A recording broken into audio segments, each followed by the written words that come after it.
Lettre aux Français de l'émir Abdelkader, suite. La preuve que Dieu le Très-Haut est un agent créateur libre de son choix, la voici. Les corps qui existent apparaissent comme finis. Or, tout ce qui est fini a reçu une forme bien particularisée.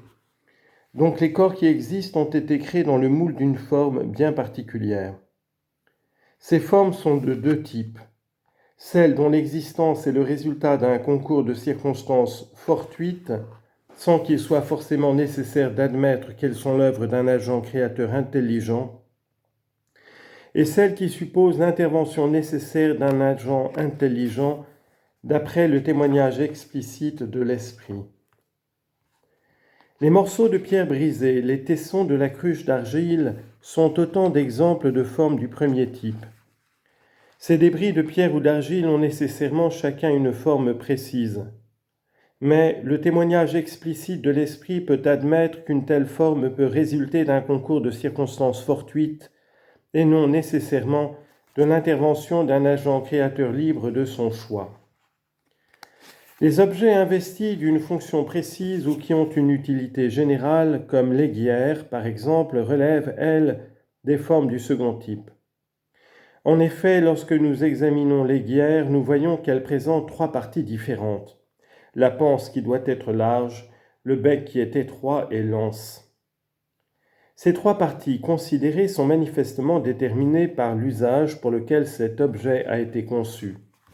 La panse doit être nécessairement large pour que l'eau puisse s'y loger facilement, le bec nécessairement étroit pour que l'eau puisse en sortir en quantité mesurée selon les besoins. L'anse enfin doit nécessairement exister pour permettre à l'homme de saisir l'aiguière avec sa main. Nous avons pu observer que ces trois éléments de l'aiguière sont déterminés par l'usage qui en est fait. L'esprit de chacun pourra témoigner que l'agent qui a fabriqué cette aiguière a agi avec la sagesse commandée par le but qu'il se proposait d'atteindre. Si quelqu'un disait « cette aiguière s'est formée d'elle-même indépendamment du dessein précis d'un fabricant intelligent », sans l'intervention d'un quelconque créateur, elle s'est constituée elle-même par un concours de circonstances fortuites, de la même façon que le morceau de pierre ou le tesson d'argile ont pris leur forme, sans l'aide d'aucune intelligence, sans l'intervention d'aucun fabricant.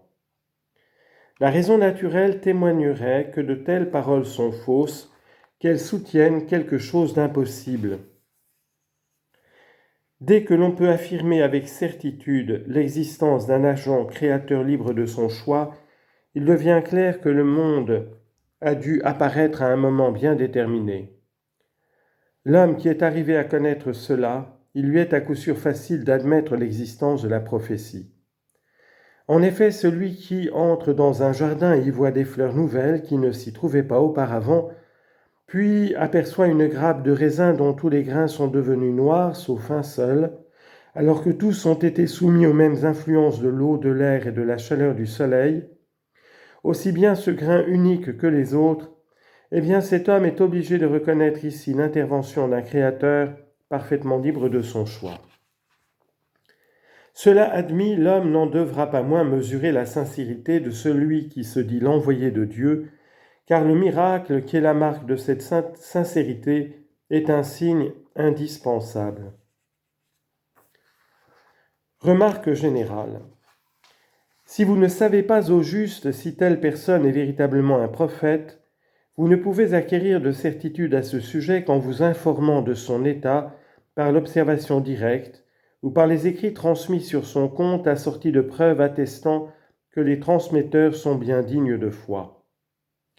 Si vous connaissez par exemple la médecine et la philosophie, il vous sera possible de reconnaître les médecins et les philosophes en vous référant directement à leur état ou en analysant au moins leurs paroles si vous ne pouvez les observer plus directement.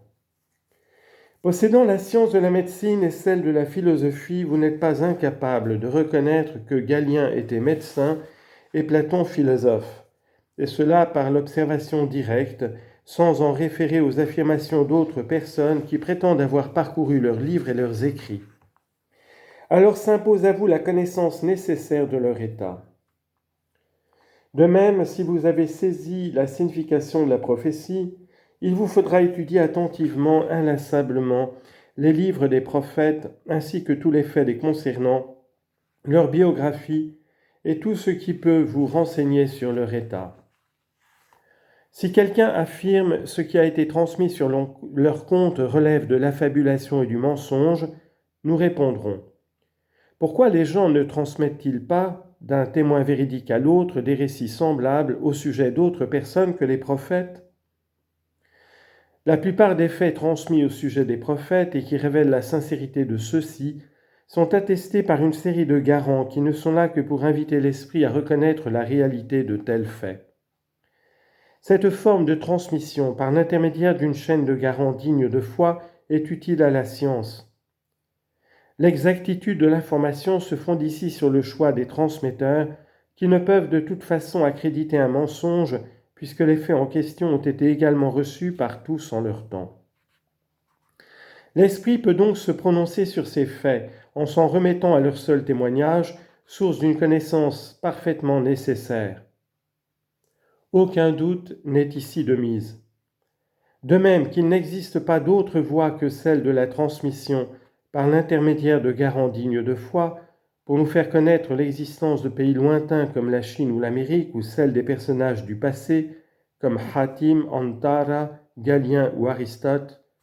De même, la prophétie révélée par les prophètes n'a été reçue comme une évidence par nous-mêmes et par tous ceux qui n'ont pu les connaître, n'ayant pas vécu à leur époque, que grâce à ce que nous en a rapporté une série ininterrompue de garants qui nous ont informés de leur état, de leur biographie et de la manifestation de leur pouvoir extraordinaire.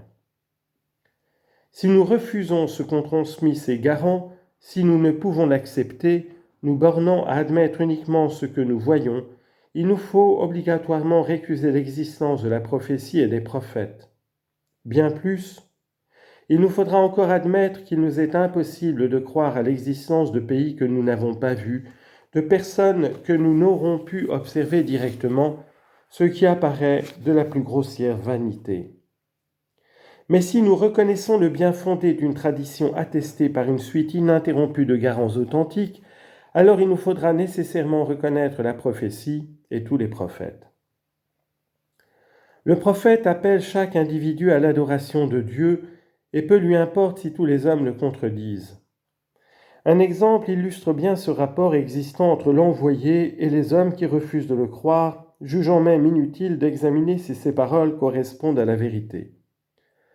Un homme dit à un autre, « Derrière toi accourt un lion en chasse, si tu ne fuis pas, il te tuera, si tu te retournes, tu pourras le voir et tu sauras que je suis sincère. » Mais l'homme répond, « Ta sincérité ne me paraîtra évidente que si je me retourne pour regarder ce qu'il y a derrière moi. Mais je ne me retournerai que si ta sincérité me paraît évidente. » De telles paroles révèlent bien la sottise humaine qui cherche à s'exposer à des dangers mortels alors que celui qui lance l'avertissement ne court personnellement aucun risque. De même, l'envoyé dit aux hommes, « Derrière vous, il y a la mort, et après la mort, des lions en quête de victimes et des feux brûlants. Si vous n'y prenez garde, si vous refusez de reconnaître ma sincérité en considérant mon état et mes miracles, vous périrez. Celui qui se retourne et observe le danger qui le menace par derrière, celui-là seul saisira la vérité et obtiendra son salut. Mais celui qui ne se retourne pas pour voir ce qu'il y a derrière lui est perdu. Quant à moi, je ne subirai aucun dommage, même si tous les hommes venaient à périr. » L'envoyé nous révèle que des lions en chasse nous attendent après la mort. À l'esprit de l'homme de saisir le sens de ces paroles, de déterminer si ce dont parle l'envoyé est possible ou non dans l'avenir. Car il est dans la nature de l'homme de prendre garde à ne pas s'exposer inutilement à un dommage. Sur les fondements de la religion et sur ses principes, les différents prophètes, depuis Adam jusqu'à Mohammed, ne se contredisent en rien. Tous appellent la création à proclamer l'unité de Dieu, à le magnifier, à croire fermement que toute chose dans le monde est son œuvre, et que lui, le Très-Haut, est l'unique cause de l'existence de tout, ne dépendant lui-même, qu'il soit glorifié, d'aucune cause qui le fasse exister. Tous les prophètes professent également le respect de l'âme, de l'esprit, de la lignée et des biens acquis. Tous s'accordent sur ces 4 points que toutes les lois religieuses s'entendent à défendre. Leur but commun est la glorification de Dieu et la sollicitude à l'égard des créatures de Dieu. Abroger l'un de ces 4 points est impossible, alors qu'on peut toujours abroger telle ou telle loi religieuse dictée par la conjoncture.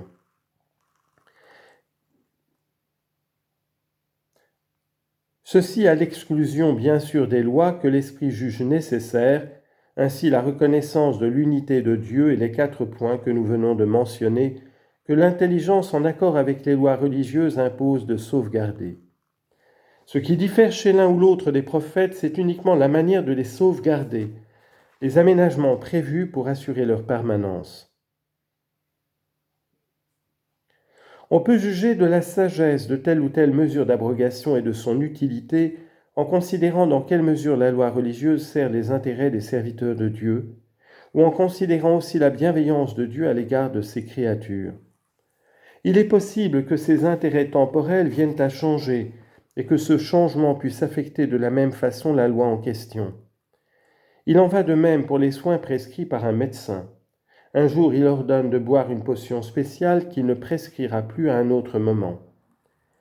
De même, l'intérêt au service duquel la loi religieuse devait être maintenue, dont il lui fallait prendre soin, a pu être remplacé par un intérêt nouveau, venu supplanter le premier.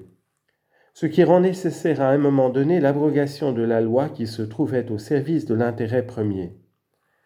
On peut aussi considérer que les lois religieuses dépendant de la pure volonté de Dieu ne sont pas au service d'un intérêt précis. Dans ce dernier cas, l'affaire est simple car le Très-Haut, juge absolu, fait ce qu'il veut. Il peut établir une loi et en supprimer une autre sans avoir à se justifier par telle cause ou tel but déterminé.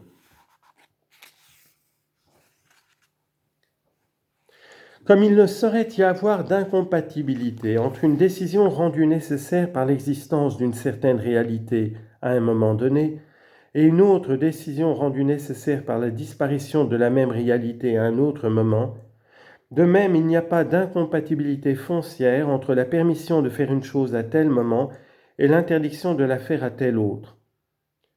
Comme la durée de toute réalité ainsi que l'heure où elle sera effacée est fixée par la sagesse de Dieu, même si nous ignorons quand, de même la durée de toute loi et l'heure de son abrogation sont fixées par la même sagesse, même si les hommes qui vivent leur religion avant cet instant ignorent ce qui va en advenir. Les lois religieuses dictées par les prophètes varient au gré des considérations juridiques qui les ont inspirées, car les intérêts des hommes changent au cours des siècles, tout jugement n'étant jamais juste qu'en fonction des intérêts des gens de l'époque où il a été promulgué, c'est-à-dire compte tenu des vrais besoins de l'homme, unique destinataire du message prophétique. L'abrogation vise les jugements, non le message du prophète, qui a pu prendre la forme de telle loi religieuse qu'il lui a plu d'édicter. La prophétie est une qualité, elle ne saurait être retirée à qui la possède.